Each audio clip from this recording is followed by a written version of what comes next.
Here we go. All right, so let me kick this off. So today our theme is the current state of publishing and thought leadership, which is a subject that is near and dear to my heart and Jess's as well. So Jess and I met, I don't know when that was. Last year, Jess? I guess it was towards the fall. It was last year, but then we actually met in person for the first time in January. Where we had was this year? Okay, wow. Yeah, something good happened in 2020, right? I know. Pre-pandemic, we're in a very busy, noisy, crowded New York restaurant, and right. Again. Yeah, so Jess and I got introduced by Michael Bungay-Stenier, who's awesome, and he said we got to connect, and we did, and it was an awesome conversation because I think her and I think alike in a lot of ways relative to thought leadership and publishing, and I just love that from the publishing standpoint. Jess is sort of on the cutting edge here of what's going on and where it's going, and the way that you support your authors is really cool. So Jess is the co-founder of Page Two Books up in Canada and has been in the publishing game for, I won't give up the exact time frame, but quite some time. Not quite Gutenberg, but a little past that, right? So we're just going to chat about current state of publishing and thought leadership. So I will sort of hand it off to you to start, Jess. You want to maybe just introduce yourself and give us some thoughts in terms of what you're seeing, what's going on right now? Yeah, thanks, Peter. It's true. It's a real meeting of minds between us. I was thinking I better come up with some kind of contradictory thoughts and remarks, because otherwise we're just a bit of an echo chamber. Yes, I do. I do. So we'll try to keep this interesting today. It's an honor to co-host this with you, and I'm really grateful to see people tuning in today.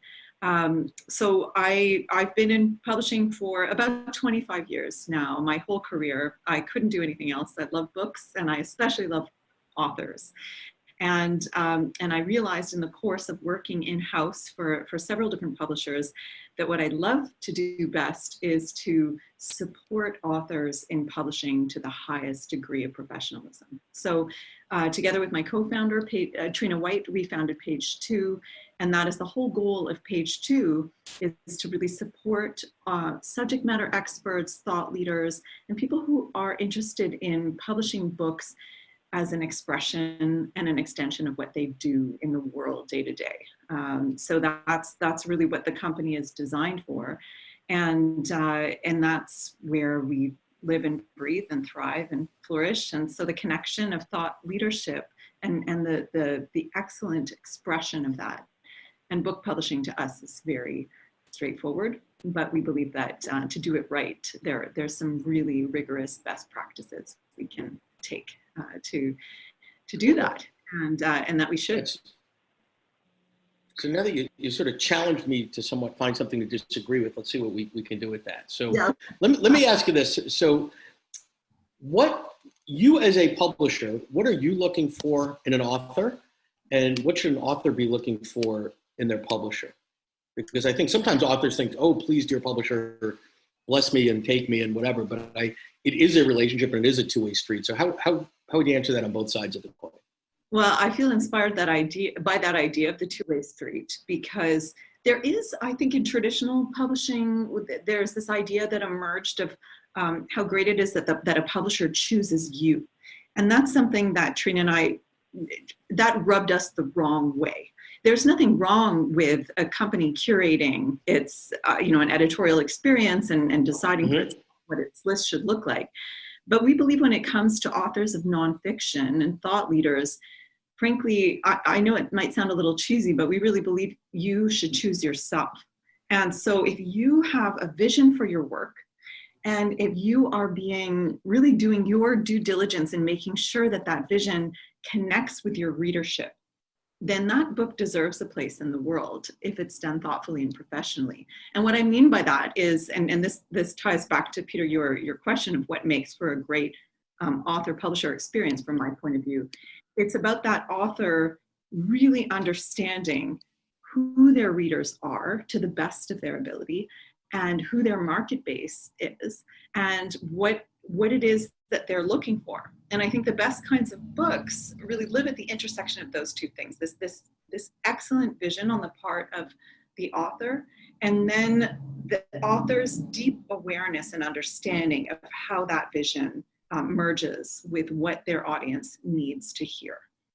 And usually the way that that unfolds in practical terms is the author understanding their own, what we think of as their own market position, right?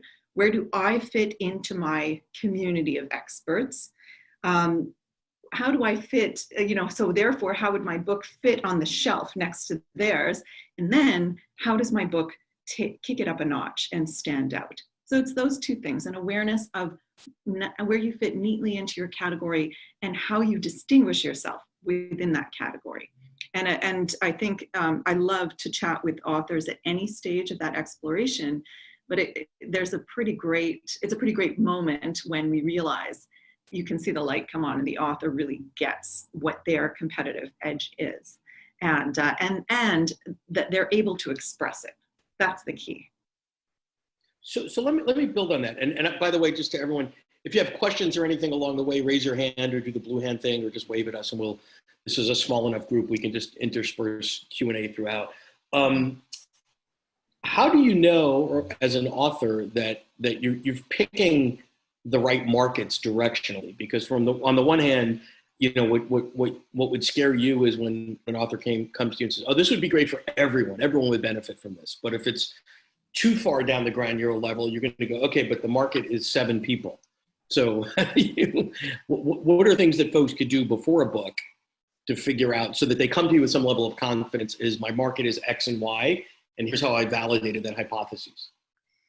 So we really thrive when we're working with authors who are not writing in isolation. In other words, they're writing books that are a real extension of the work that they're doing day to day. And so most of our authors are testing this stuff. And that can be testing that happens very deliberately, where you might be sending, posting, I don't know, maybe you're really data driven. You might be posting blog posts on a regular basis in your subject area, and you're looking at those analytics and taking it seriously so that like, what was that subject, that particular subject that really hit a nerve? We've worked with authors where we've done books like that have become bestsellers because they might be posting blog posts every 2 weeks, and then there's one that they can see is just gaining serious traction, and they might say, have I struck a nerve here? So that's one way to do it. Another way is about any form of real feedback you can get from your communities of interest. Maybe it's your professional community. Maybe it's people you are connecting with in an academic space, for instance. Anywhere you are able to kind of test your ideas and really cultivate it. And I want to make sure that clear that this is not about the echo chamber. It can't just be a small group of people who are really invested in you, who are going to kind of say great things about you. My kids often talk about my mom goggles, for instance. They know I have no activity when they do anything. I'm like, great, you are great. And so you need to really make sure that the people you're connecting with don't have the mom goggles on. So the equivalent of the mom goggles for the author is working in isolation, their gut instinct that I know this is the right piece, versus if they come to you and say, "Listen, let me tell you how I got to the hypothesis on this book. A year ago, it started as this, and then that didn't work, and I put out some blog post, and I was bummed out, and then I pivoted this way, and then I tried it this way, and then I finally got the recipe just right because I did this silly thing on LinkedIn, and a zillion people liked it, and then I built on that and built on that." Because this is a risk management piece for you as a publisher as well, right? Exactly. And for the publisher and for the author, everybody has skin in the game. And I think the key is to make sure that whatever forum you've used to test your hypothesis, that it's as diverse as it possibly can be within that those communities of interest, for sure.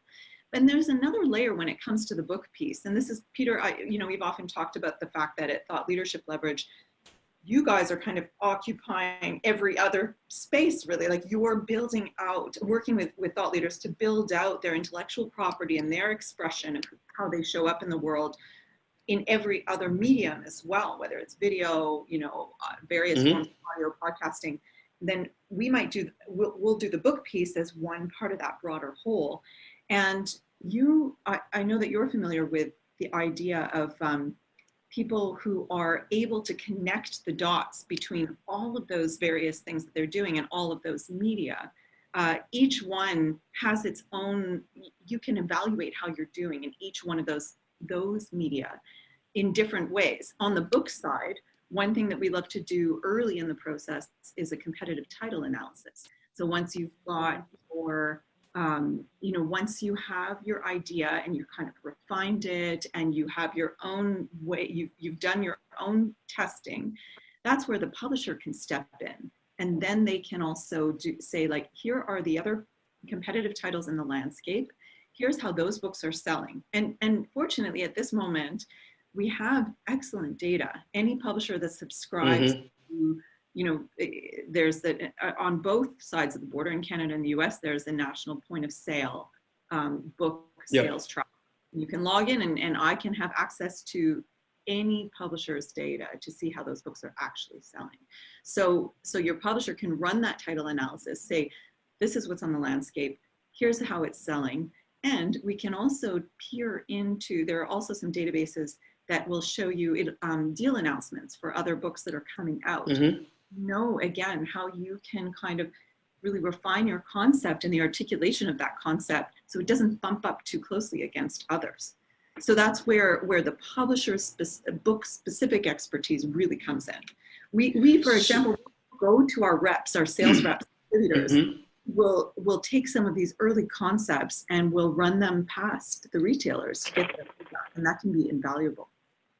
So let's play with for a moment. There's this balancing act of content that is evergreen, right? Like great books and great books that you've published, whether somebody gets them in their hands today or the day it was published, the right person, the right target market is going to have that same reaction. We all know sort of the business classics that even though they might be 5 years old, 15, 20, 25 years old, you still get that. And that's important. And then there's the flip side of that says, oh, I'm seeing too many people trying to sort of time the wave of COVID, of being the work from home expert or the distance, managing people from a distance. There's some things that are, I'm not saying they're not important, but if you weren't sort of a domain expert in that there is this little bit of fad thing going on there. How do you sniff out sort of the real from the someone trying to jump in on a trend or something? Because it's really hard to ride the wave of a trend. It really is. We tried it one time. We were really interested as a company in creating our own Insta books, just almost to test that idea of how you kind of build something as fast as humanly possible, still make it really good, and try to capitalize on a trend. I don't know if anyone remembers Pokemon Go. Remember the summer of Pokemon Go? Everybody was playing that game, and we thought, let's do a little guidebook that overnight. We put it into the market in no time. We got it, I think that was the fastest book I've ever worked on, about 3 weeks, start to finish, including the writing and content creation. And guess what happened in September when it landed in the bookstores? Not so good. Nobody was playing Pokemon Go anymore. But it was fun. We wanted to really test that concept of the Instabook and talk about, that's an extreme version of riding a trend. Yeah. And there's place for that, right? There's room for that kind of risk if you're doing it deliberately and you're doing it with specific intention and purpose. Otherwise, to your point, Peter, about thought leadership and trying to kind of race something out according to a trend, we find that rarely works. Really great books in the nonfiction category, you can sniff those out. Everybody knows them when you read them. And what makes a great book is typically one that is really well thought through. There's a reason books take time, right? It's this distillation of thought leadership and expertise over time. And you might be able to write that book really quickly, depending on your process, but building in the right amount of time for thoughtful editorial, building a marketing plan, like all of those various parts of the process really take time. And what we've been telling our authors, especially in the time of the pandemic, is yes, I mean, our authors are experts and speakers and leaders, and they're all pivoting in their various areas, right? Everybody is trying to stay very current in how they're delivering their information, especially now that there's been a huge shift as a result of the pandemic. But we've been really coaching them seriously on the fact that they are serious subject matter experts. That really means something. You do not have to reinvent Sure. it now. And a really great editorial partnership can help. That's at the foundation of everything. A great editor can help you stay the course with your own authentic expertise and tweak it enough to be able to make it really current. And I'll give you a concrete example right now. We have an author named Riaz Megji who's writing a book called Every Conversation Counts. And he's a multi-decade broadcaster. He has a ton of expertise. And he was writing this book before the pandemic. And we all know that the way we connect with people has radically changed. And he's been writing this book and editing it on the fly through COVID. We're launching it early next year. And you can imagine, we've been chatting every few weeks, and every few weeks, we've got a different hypothesis about how this book is going to get to market. And at the end of the day, what he's done is struck a beautiful balance between using really kind of grounding the book principally in the work that he's been doing for some time, but being very smart about the specific pandemic moment resonances and references and stories and case studies and things like that. So we're going to, the marketing copy will be set up in just the right way to make it current, but also to really reflect the deep expertise. I would just say don't. So I want to, So I want to touch on that balancing act, because I have yet to talk to an author that said to me after the book was done, wow, that took less time, less energy, and Yeah. got out faster than I thought. And I had all this free time because I had planned so well for it, and wow, whatever. And to me, I mean, I think the record from one of our clients is 10 years.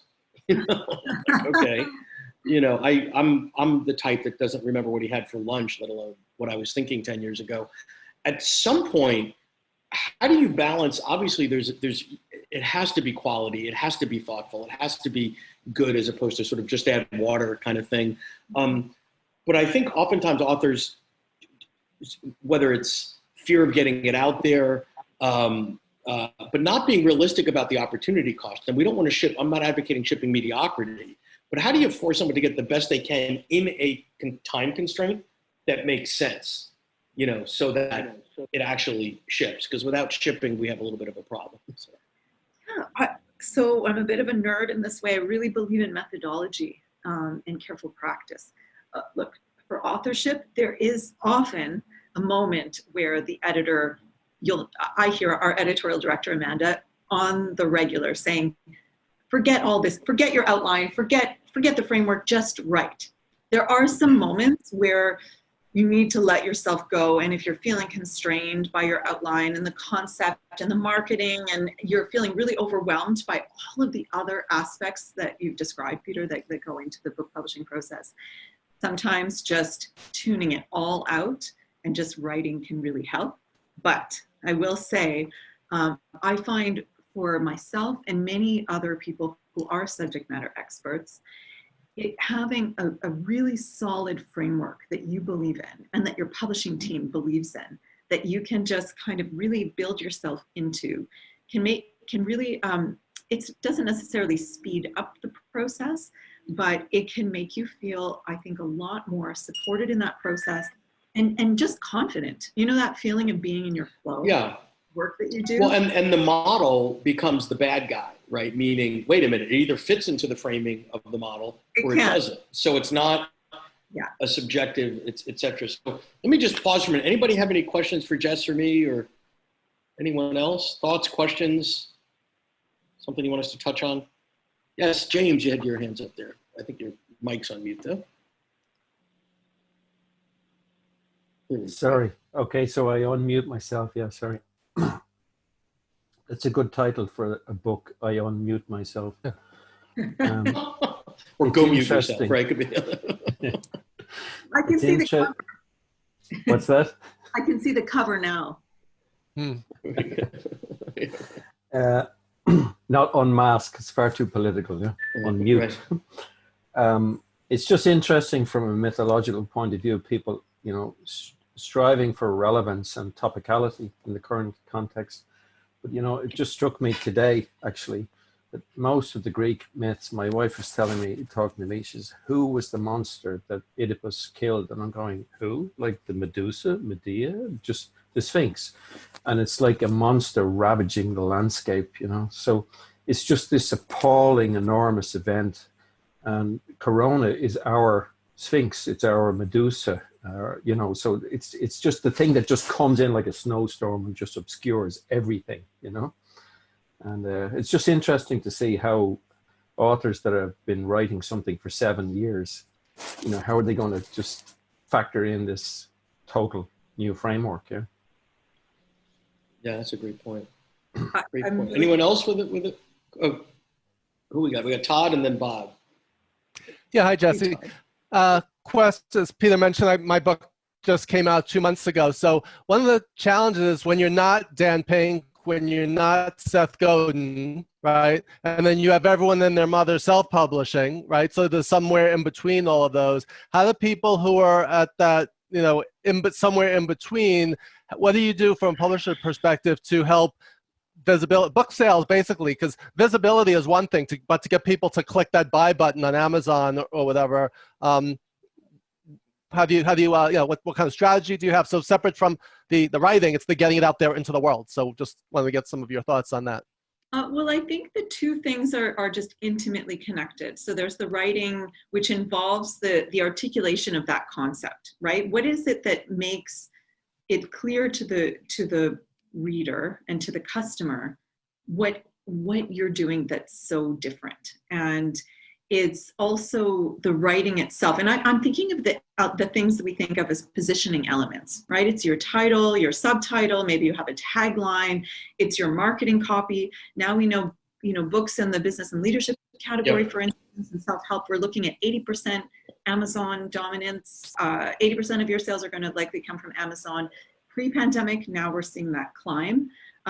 Again, I'm not advocating any particular, putting your eggs in any particular basket, but just saying online copy is just utterly critical. It's worth really taking the time to make sure that you are able to grab people and to make them understand what it is that you're doing that's different. So sometimes it's an excellent tagline that makes it clear that you have some information that no one else has, that the reader needs to hold on to. And what is it that makes you that authentic expert? So I really believe in excellent, compelling marketing copy.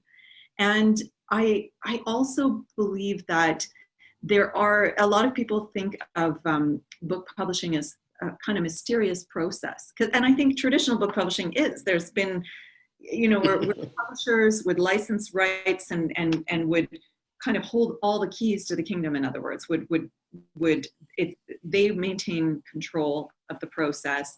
They determine every single aspect, really, of the publishing, every publishing decision.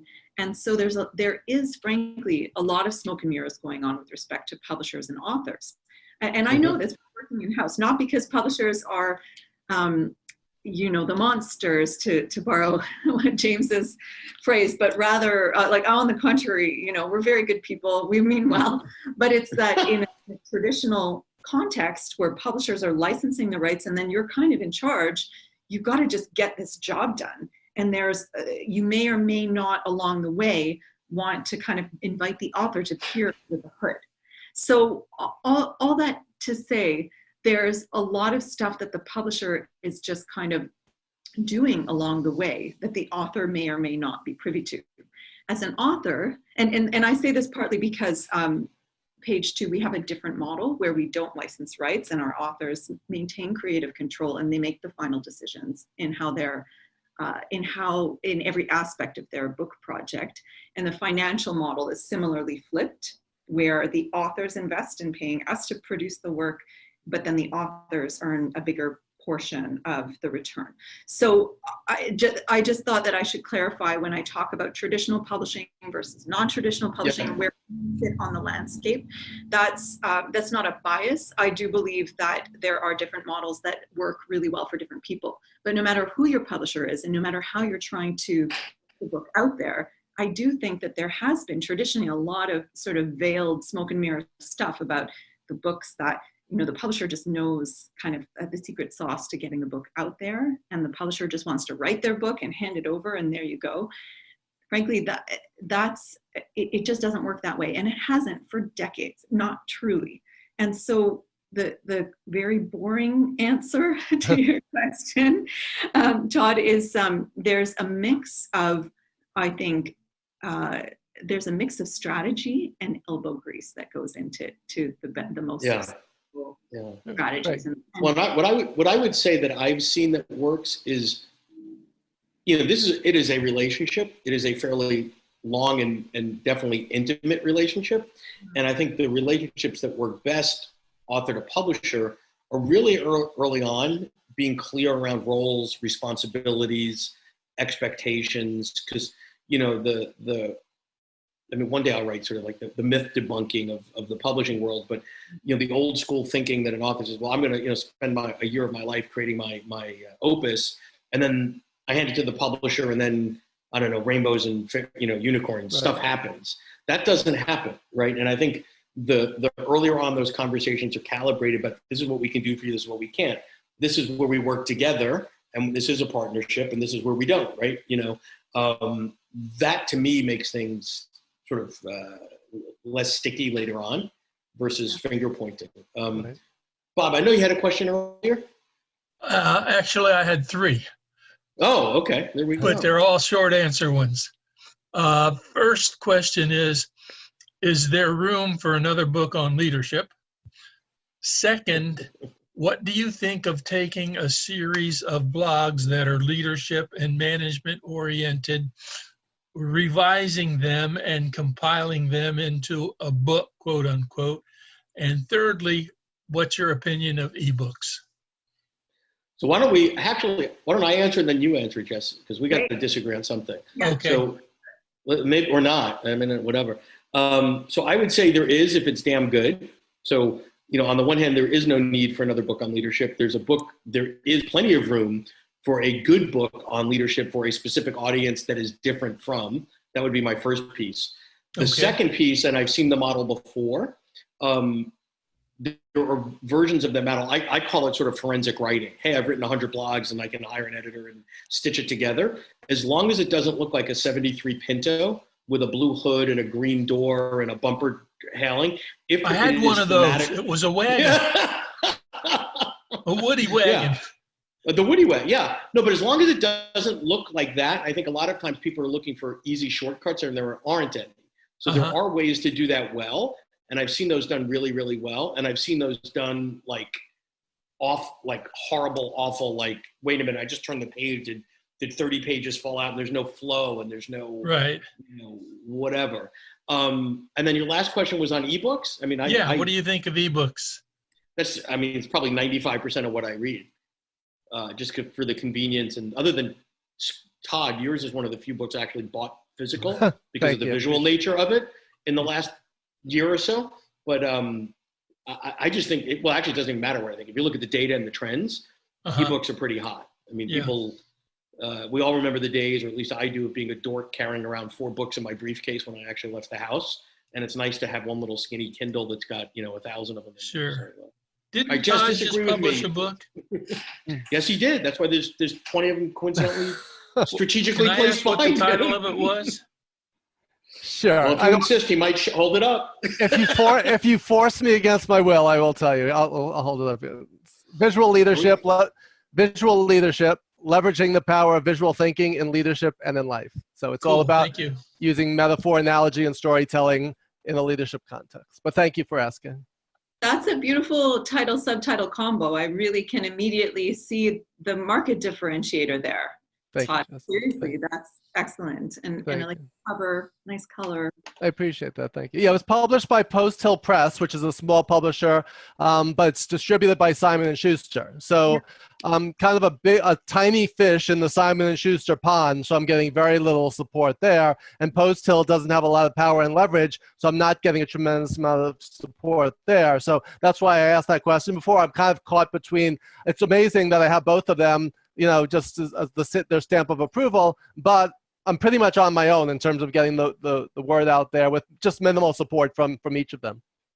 Honestly, unless you were already, you know, a blockbuster author with you know, a massive kind of I really mean massive track record, the publisher's power and leverage really doesn't mean a lot. And I'm saying this not just based on the publishers I worked for before, but also I did work as an agent for a time.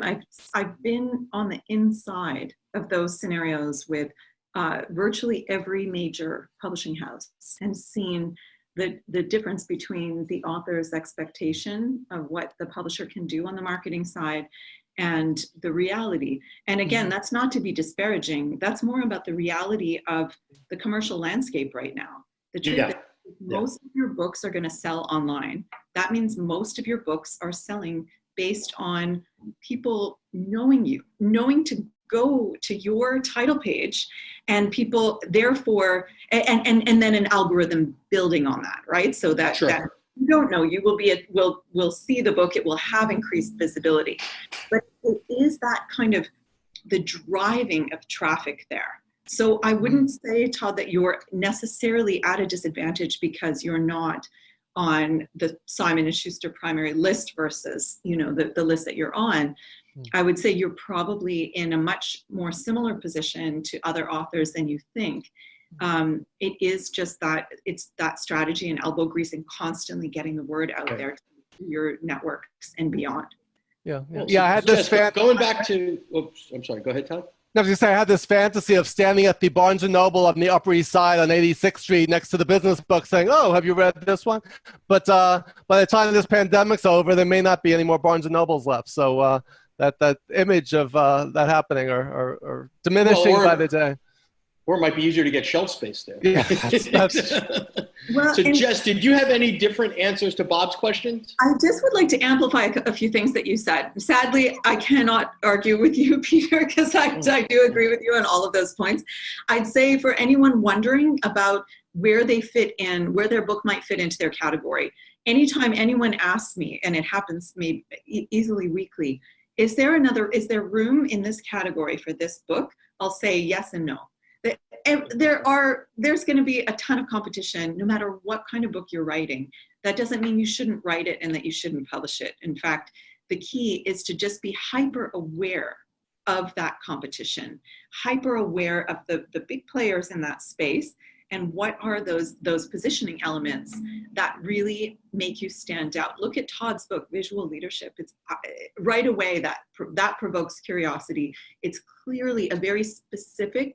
It doesn't feel niche to me at all. I feel like as the leader of my company, that's something that I can grasp and I can kind of dip into. And but it's clear that it's something that I don't know a lot about it. I haven't heard about that regularly. So those kinds of elements I think really make a big difference. So yes, I agree. There's more room for leadership books for sure, just distinct ones. When it comes to ebooks, this connects back to Todd's question, actually. I'll say, frankly, I'm up for any medium that allows you to express yourself in book form. Audio, we all know that's massively on the rise. Do it if you can. Books delivered in video content, you'll see more of that coming up soon, I think. No, and I'm not saying this because I'm about the bells and whistles and the technology. That's fine. To me, it's getting the word out. So print, ebook, audiobook, I'm for all of those things. The more venues, the better. And when it comes to ebooks, I'll also say, connecting back to how do you get the word out? The person who introduced us, Peter Michael Bugay-Stanier, is a best-selling author in the leadership category and coaching specifically. And one of the things that really moved the dial for him was his ebook landing on the Wall Street Journal bestseller list as a result of running a BookBub campaign. So, and this is months after he was published. Forget about that typical like, ooh, let's try to, build every single thing towards the launch date and put all your eggs in that basket and just hope that you spike and then it just kind of catches fire and then you don't have to do anything. That might happen in a lottery context, frankly. It's, if you take a page out of Michael's book, he's now sold, up to close to 1 million copies of The Coaching Habit, that book that we're talking about. And it was this ongoing marketing effort, including running a campaign like that got that spike, that spiked the ebook, which in turn builds sales for the print edition and the audio, because guess what? When people go to look for the ebook online, the other formats are positioned there on the title page right beside them. Yes. So you're driving traffic to all formats. Totally. Great. I'll pause there. I think there was a middle question, but I probably just agree with Peter. Sorry, if I could, James, excuse me, I just want to speak to Todd for a moment. I think that title is so hot. It's just unbelievable, because two of the greatest trends right now all over the world are visualization and narrative storytelling. So I think instead of looking to publishers or agents or anybody to go out and do it, I think you should focus on who the multipliers would be, the cascaders in your readership, like business associations, chambers of commerce. Yep. And the first thing that I just thought of there was the Arthur Page Society, all of the executive communicators in the States, for example. That topic is white hot. Yeah, so it's not, it's just that probably there's nobody to go out and deliver it. Like there's no Uber, just around the corner to do that. But I would also say, Thank you, James. so I'll use Todd as an example, because I know Todd has not been shy by any stretch of the imagination. So Todd has gotten amazing testimonials. He's not shy about reaching out to people that someone consider aspirational. And because it's a great piece and he's passionate about it and he's got the goods underneath the hood, I think he's had more success than most coming out of the gate. And he's created sort of a community of fans and friends rooting for him as well. And there's a generosity there too. I mean, there's one type of author that they pop up like a groundhog every 3 years, buy, and then they go under. People don't really like that. There's a reciprocity, and I think becoming part of various author communities and leading with generosity and all those things are incredibly important. Thank you. And they take time and they take energy. Yeah, as an extreme introvert, I have pushed myself so far beyond my comfort zone, I don't even know where I started anymore. So it was not easy, and it continues to not be easy. So I'm just, I appreciate that support, Peter. Thank you. Well, that's your next title, Beyond My Comfort Zone. Yeah. That will be up for competitive bids. Yeah, yes. So I saw a hand move. Did somebody else have a question? Ravi, or your mic is off. Let's just unmute there for a moment.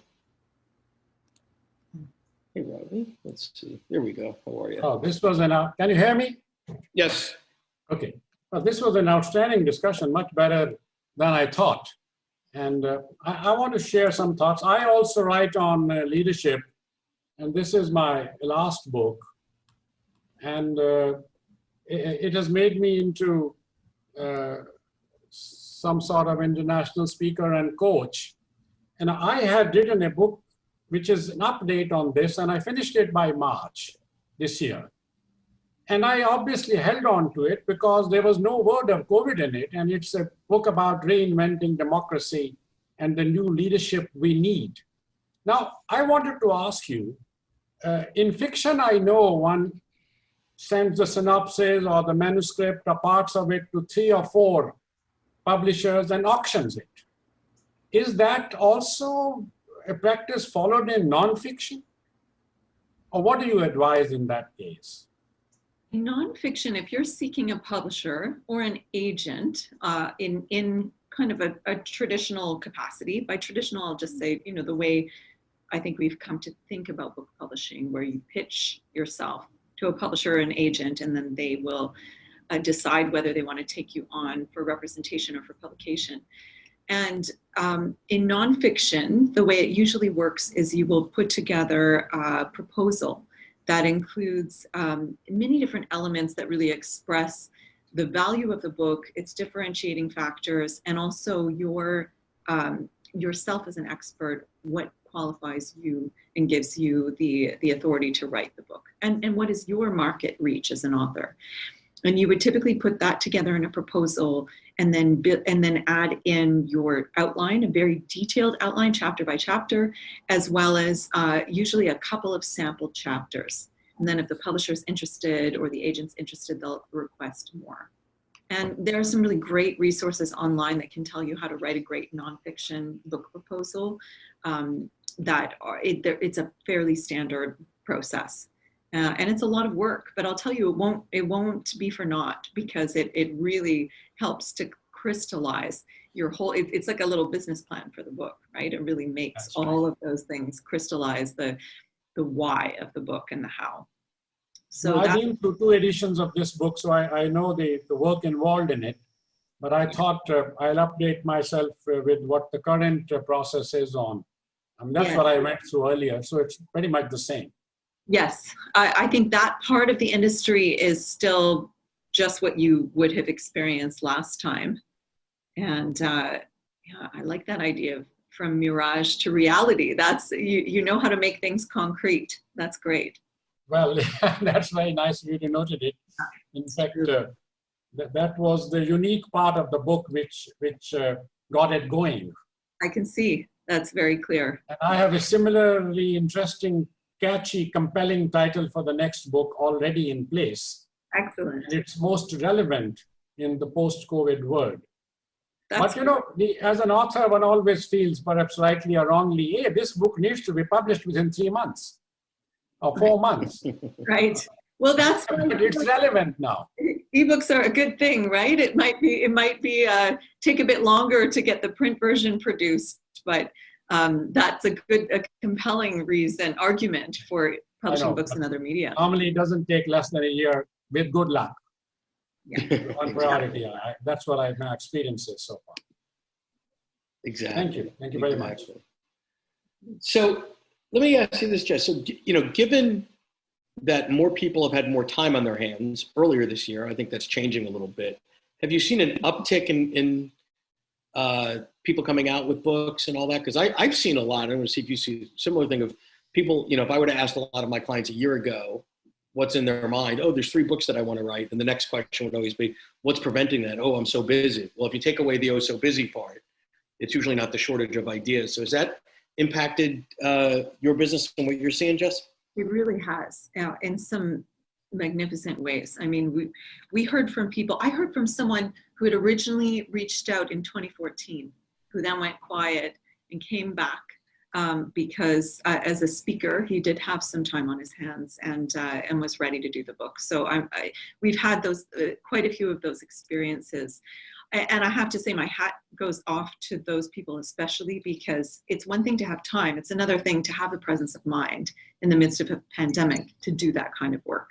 So even more reason for getting the right kind of professional support on hand to help you do that. It's not been easy for anyone in that situation. So I do think you'll see, we see a lot of books in production, a lot of books being written right now. It has been an interesting time, and I think you're going to see a lot of new releases next year and after that are going to involve some really interesting twists on thought leadership. I'm actually interested to know, Peter, from your point of view, in many other media as well, as you're working with people who are building out their thought leadership across the board in many different media, what it is that you are seeing. Because that's where the rubber really hits the road, right? Yeah, so I mean, we're seeing a lot of things. There's a business model shakeup that people don't have a choice but to deal with, right? So a lot of our clients, I would say all of our clients speak. To some, it's the number one line item on their P&L. To others, it's more of a hobby or something they do more strategically. So depending on how important it was to your business model, because even for those that didn't speak all that much, you know, 20, 30 times a year, it's what that led to. If the speaking was the tip of the spear for the business model and there is no speaking, that's a big problem, right? So the flip side of that is we're seeing a lot of creativity and opportunity in places that didn't exist before. So for example, you know, it's the one door open, you know, one door closes, another door opens. when you look under the hood at the speaking business, over half of the typical events that people were going to were association-based events, right? So the association has their annual event in, it's usually Orlando or Las Vegas or Scottsdale or whatever. And they're not doing that now, and they're probably not going to do that in 2021. And then when it is time for them to do that, people are going to really go, well, the Zoom thing's kind of cool, and do I really have to go? They still have a charter and membership to serve. And usually, if you go back to sort of why did the Association of Pen Sellers or whatever start 50, 100 years ago, it's to serve and educate their members. Well, they kind of got fat and lazy and said, well, the easiest way to do that is let's get everybody under one roof for 3 days, add a little vodka, and like that'll be fun in Vegas. They have to be more thoughtful about that. So the point of that is you can now go back to the speaking community and say, wow, you know, the speaking community could lead that charge to the association and say, hey, I know you thought of me as a speaker for your blah, blah, blah event, but I now have 7 derivatives of my speech that are available in video as distance learning. Oh, wait, your industry is an industry that has adult learning CLEs or CLUs, you know, real estate agents or attorneys or accountants have. I'll even go through the effort of getting certified for that. So I think there are huge opportunities to use the associations as distribution channel for your content, right? Because I'm always looking at it. You create stuff for a population, and unless you're going directly at them all the time, there's usually distribution, strategic partners, et cetera, in the middle, that now's the time to make the relationships with those folks and reach out to them and be, you know, I think one of the other positives coming out of this is there's an opportunity to experiment, to be creative that might not have been so before on both sides. So the associations a year or two ago would go, why would I mess with that? We just do our event every year in April and we sell it out. We make a lot of money and life is good. I don't need to try anything new. New is scary. I don't like change. So those are some of the things that we're seeing. We're also seeing different capabilities being honored, right? So the things that work on a keynote platform being a little over the top, being, you know, knowing how to read the room, all those sort of skills that people develop over a year don't immediately transfer to Zoom. It's not just like, okay, I'll just sit at my desk and, you know, do that. How do you use the tools? How do you figure out what the outcome's going to be? How do you make it more than something that feels good, but a capability that's developed in others, and not make it transactional, but make it more of a learning journey? And then the last point I'll make is it's not just a COVID thing. We have and I've never seen this before in my life, I don't know if anybody else has, is an economy that was on fire in February, you know, like full employment, you know, people, you know, the balance sheets are exploding. I mean, everything great, to not like, oh, it's starting to turn, but like we hit a wall at 100 miles an hour. And I don't think we faced the realities of what content is relevant in a recessionary economy or worse versus, I mean, think about what was hot in February, the war for talent, you know, the employee experience, mindfulness in the work. You can't give that stuff away today, not because it's bad, but because it's tone deaf in the current environment. So, well, that's where the thoughtful tweaking, I think, comes in, right? When we're talking about how to adapt to your content, thinking about, you know, the employee experience and mindfulness. We have several authors we're working with on books on that subject right now, whose books are going to release soon. That's actually more relevant than ever in a way. It's just that you need to now adapt the content to make sure that you are making it very relevant. So for instance, we did for the first time as a team, we're so used to working together. We work with all of our authors via Zoom anyway, because most of our authors aren't where we live. But as a team, I'm in my boardroom here, but I'm used to having kind of a bunch of people out there in the office, and we're not having that experience. So from an employee, and yet we just hired a couple people. Imagine trying to onboard those people and give them the kind of, integrate them into our company culture. So for the first time, some of our authors are gifting us with those who are coaches and who are mindfulness leaders, and are gifting us the experience of online-based training, like company-wide training on how to manage stress in the workplace, how to manage, you know, mental health through this time and beyond. And so that's where you're right in saying, okay, you can't give that stuff away, maybe the way it was being written pre-pandemic. But now, without kind of throwing out those concepts. We need to kind of kick them up a notch and make them more relevant. Right. So if I was somebody that was an expert in corporate culture, Yeah. I would be putting out things right now as a test of a hypothesis of Yeah. what is the impact on being remote on my corporate culture? How do I maintain the integrity of it, right?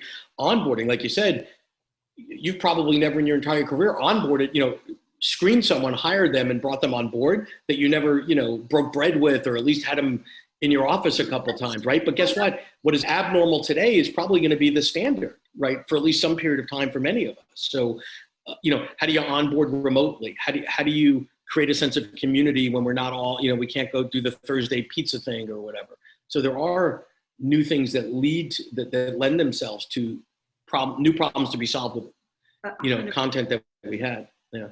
Can I just quickly jump off of one of the points you made, because I thought it was so Yep. relevant when it comes to. And then we'll get to you, Dan. I see you waving. Yep, we'll get to Dan When it after comes that. to adapting our content right now, I just for people tuning in, really want to make some of this stuff concrete.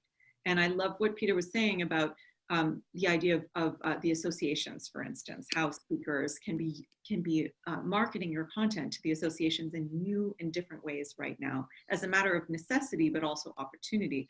And I just happened to I was just showing Peter before the webinar, this book, Black Sheep, by one of our authors, Brant Menswar. It was just in the office today, hot off the press. So I was showing him, I'm really proud of this book, and I love this author so much. The subtitle is Unleash the Extraordinary, Awe-Inspiring, Undiscovered You. Brant is a motivational speaker, and so this is about values-based leadership and motivation. And one of the genius things that Brant is doing, because he is the guy who's used to getting on a plane and just shows up and works his incredible magic to all of these associations. He had the idea of actually going to them with the idea of finding really easy ways, making it easy for the associations to market the book to their communities, to their own association communities, by offering book fundraisers. So basically, we're helping him set up unique book links to go and purchase copies of the book. If you buy it as a member of the association through the association, it's a fundraising effort for the association as well as for Fantastic, right, exactly. So it's not like, these are not, that is a smart, creative, strategic idea. It's not rocket science, and it's not algebra. It's just real stuff. And yet there's the elbow grease. He had to go to every single one of those associations above and beyond. Normally his speaking agent would just be doing the outreach. Yep. So it's that kind of legwork. I would never downplay how much effort that takes ever, but it's already working for Brant. And I'm really fantastic. amused by that. Thank you. Dan, you've been semi-patiently waiting to Thanks. get a word in edgewise. Thanks. I have a chicken versus eggs question. I'm a ghostwriter. I've written 12 books myself, published by Wiley. But I have 2 books now that I'm coaching clients through. And these are books that really could be published by real publishers and get advances for. One is how to get a job during the pandemic. The other is a memoir of a woman astronaut. She's done spacewalks. These are good topics. But in order to get to a publisher, you need an agent. In order to get to an agent, it's a chicken versus egg. So I'm confused as to how do you make that first step. Yeah, and yes, I know about book proposals and all that, but they get hundreds. And how do you really? It's as hard now to get to an agent as it is to get to a publisher. So what advice would you give for a book that really has a good opportunities for mass appeal? I would be really targeted and personalized in the way that I would approach those agents. And sorry if this is kind of Mickey Mouse, but when I was an agent, it made a difference to me to have someone reach out to me you need the best possible cover letter, right? So, and I'm sure with your experience that's straightforward for you, but the best possible cover letter to get them to read it, but also a way of personalizing it that shows them exactly why you reached out to them specifically. That extra 1 or 2 sentences makes a difference. So when someone reached out to me and said, I love that you published this X book, or I happen to, or, you know, maybe you know someone who worked with someone they know, or it's just those personal links that actually make a big difference, and that really shows that you're reaching out to them for a specific reason. If I believed that I was being, and it doesn't mean that you have to somehow create some fabricated notion that it's not a multiple submission. You don't have to give them an exclusive, but you can make them feel that you've reached out on a highly personalized basis. And I find that makes a big difference. Okay, great. One follow-up question. Well, I'll give you a point on that, Dan, though. What I would say is, instead of you going cold to an agent, you know so many authors that you've worked with either on the PR side or them, I would reach out to them and these are the 2 books, this is what I'm trying to do. Which of your agents should I talk to? Because you're already once removed, you don't need to go twice removed, right? And if somebody that you've worked with says, hey, talk to my buddy Dan, he's a great guy, he's ghostwritten with me, he's done this with me, whatever, that agent's gonna pick up the phone. Okay, good advice. I read all the acknowledgments always. In other books, you might do this, and make note. I would keep a running list of every book in a similar category and who their agents are and what they said about them. And that's another great way to do research. Cool. One follow-up question. There are always unknown authors getting good deals or getting published by the major houses. How did they break through? Do they have like a writing professor at their college who called an agent or a publisher? I mean, complete unknowns with no marketing platform whatsoever, and they're being reviewed in the Sunday New York Times book review section. How? We need a bit longer to kind of explode that because I find Schedule it, Peter. Another one. you know, I find that's quite a rare occurrence, and it has been for some time. It's been a couple of decades since I've really seen you know, people getting picked out of nowhere based on kind of a great idea or whatever. Right away, publishers in the nonfiction space are reflexively going online right away, looking at your social media following and making a call based on that, honestly. Yeah, or a breakout TED Talk or a TEDx talk or something like that. Yeah, exactly. So I just want to be mindful of the time here. We're hitting up to the top of the hour. So this has been awesome. If anybody's got any additional questions, you can reach out to Jess or I via email or social or whatever the case may be. And Jess, thanks for popping in and violently agreeing with me. It was informative yet boring. What can we disagree on? We got to find something. That'll be the next webinar. It's just disagreement for the sake of disagreement. Exactly. Well, thank you all for joining. Hope this was good. Talk to you soon. It was great. Thank you. Thank you, Jesse. Thank you, Jess and Peter. Thank you.